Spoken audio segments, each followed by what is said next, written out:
Alam mo ba na may totoong habit na nabuhay sa mundo? Hindi ito galing sa pelikula at hindi rin ito kwento ng pantasya, kundi isang tunay na uri ng sinaunang tao na natuklasan ng mga scientists, hindi sa Middle Earth, kundi sa isang kuweba sa Indonesia.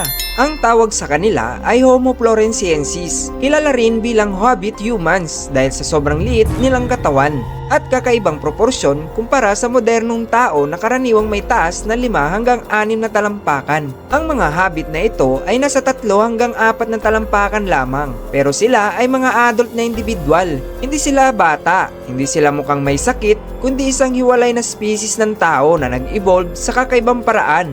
Sa video na ito, aalamin natin ang kanilang pinagmulan, ang kanilang pamumuhay, ang araw-araw na pakikipaglaban nila para mabuhay, at kung gaano kahirap ang mundo na kanilang kinakalakihan. Noong taong 2003, may grupo ng archaeologists na naghuhukay sa Liang Bua Cave sa isla ng Flores sa Indonesia. Habang naghahanap ng ebidensya ng sinaunang tao, may nakita silang mga buto na sa unang tingin ay parang sa bata. Pero nang suriin nila ang ngipin at istruktura ng buto, malinaw na ito ay sa isang ganap na adult. Ang taas ng individual ay humigit kumulang 3 at kalahating talampakan, at ang sukat ng utak ay mas maliit pa kaysa sa chimpanzee. Nagulat ang buong scientific community dahil hindi ito tugma sa inaasahang anyo ng tao. Doon ipinanganak ang pangalang Homo floresiensis at mula noon tinawag silang totoong habit ng kasaysayan. Ang tanong ng maraming eksperto, saan nagmula ang mga habit humans na isang mas matangkad at mas malakas na sinaunang tao na nakarating sa rehiyon libu-libong taon na ang nakakalipas? Ang isla ng Flores ay hiwalay sa mainland at napapalibutan ng malalim na dagat,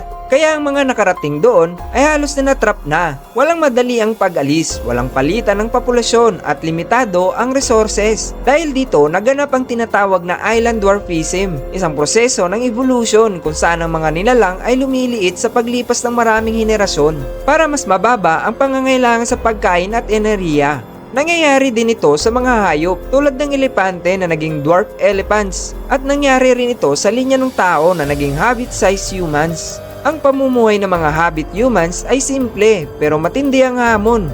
Wala silang agrikultura, wala silang metal na gagamitin at wala silang permanenteng bahay. Kadalasan ay naninirahan sila sa mga kuweba at natural na rock shelter, malapit sa tubig at gubat kung saan may pagkain. Ang kanilang lifestyle ay hunter-gatherer. Ibig sabihin, umaasa sila sa pangangaso at pangangalap ng halamang prutas at ugat para mabuhay. Natagpuan sa kanilang mga lugar ang iba't ibang uri ng stone tools tulad ng matutulis na bato, panghiwa ng karne at pandurog ng buto.